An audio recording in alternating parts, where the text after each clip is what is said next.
व्यवस्था परिवर्तन और जिन गारंटियों के सहारे कांग्रेस सरकार 2022 में प्रदेश में आई थी, उन गारंटियों को कितना अमली जामा पहनाया जा चुका है।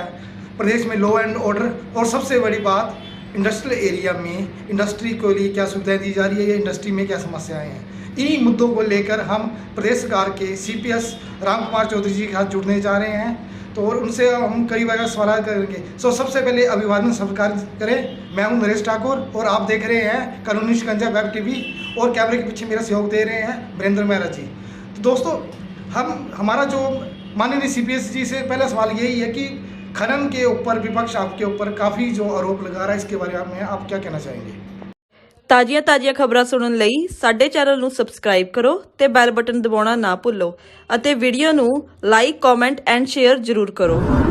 लगे हुए थे, लेकिन आज हमने उनको नथ डाली है। उनके बहुत सारे लोगों के ऊपर मानपुरा थाने में, बद्दी थाने में हमने मुकदमे दर्ज किए और उनको लाखों रुपए जुर्माना करके जो है उनकी गाड़ियों को इम्पाउंड किया। और इलीगल माइनिंग मुझे नहीं लगता कि बद्दी में अब कोई कर रहा होगा।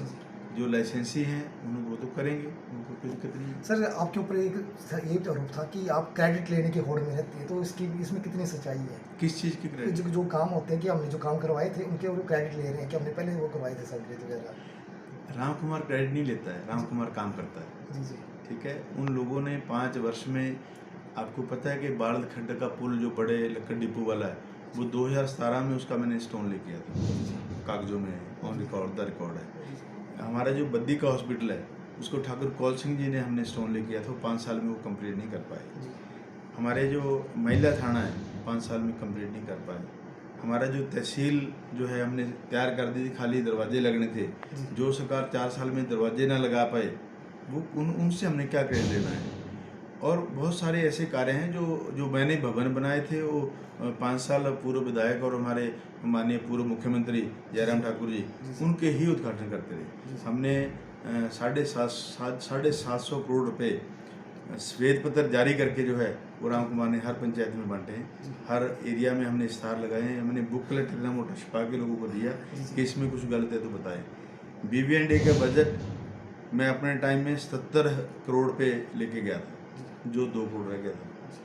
तो इससे बड़ा जो है वो नुकसान एरिया का हो नहीं सकता जो पिछली सरकार ने किया। सर, बद्दी की बात की जाए, जो जैसे आपके पिताजी भी काफ़ी राजनीति में सक्रिय रहे थे और जब आपकी भी लॉन्चिंग हुई थी कि उसमें एक राम राज्य का भी गाना चला था कि हम राम राज्य चला रहे हैं, तो उसके आपके यहाँ पे क्या जो मेन प्रोजेक्ट्स हैं जिसके ऊपर जो अभी लोग जो जानना चाहेंगे हमारे?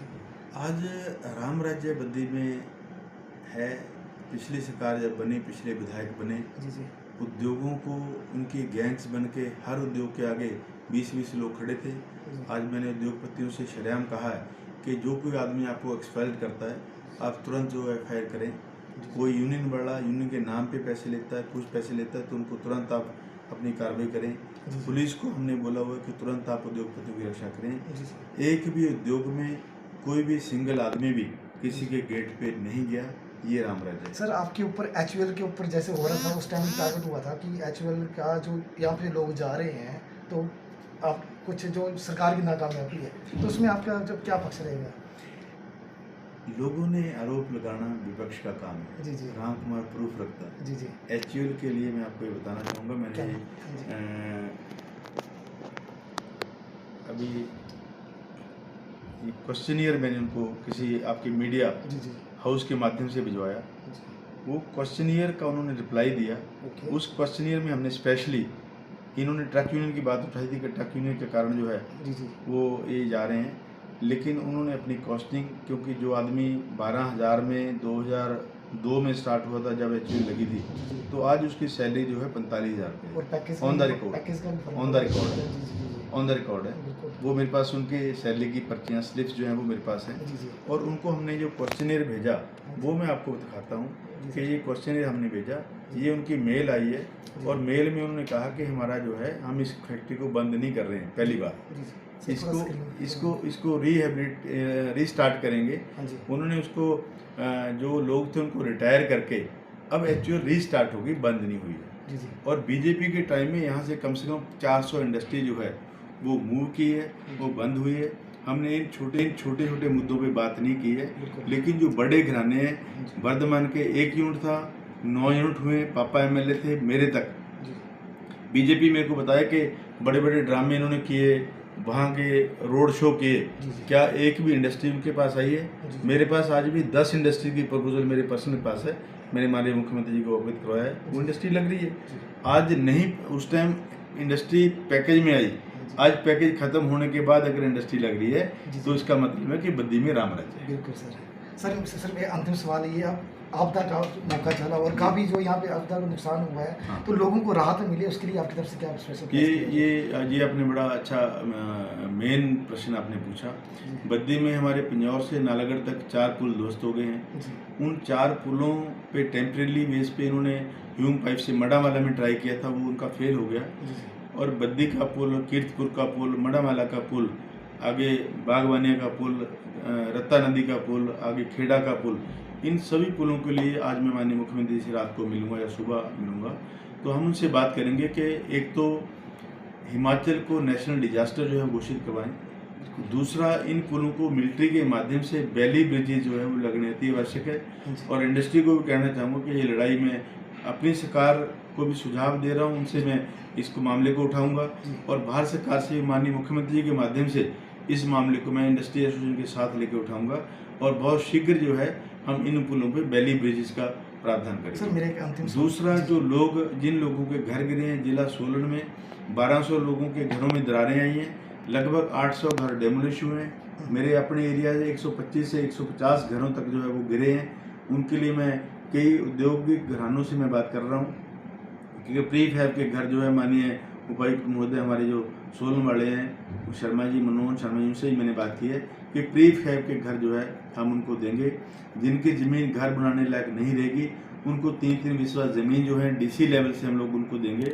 और मैं अपनी जेब से 10-10 हज़ार रुपये की राशि स्वयं उन लोगों को दे रहा हूँ जिनके घर गिरे हैं, उनको दवाइयों का वितरण, उनको अनाज का वितरण जो है मैं स्वयं जाके हर रोज़ जो है वो लोगों को दे रहा हूँ। और सर्वेक्षण कर रहे हैं, उनको तिरपाल दी जा रही है, उनके पशुओं के लिए चारा दिया जा रहा है।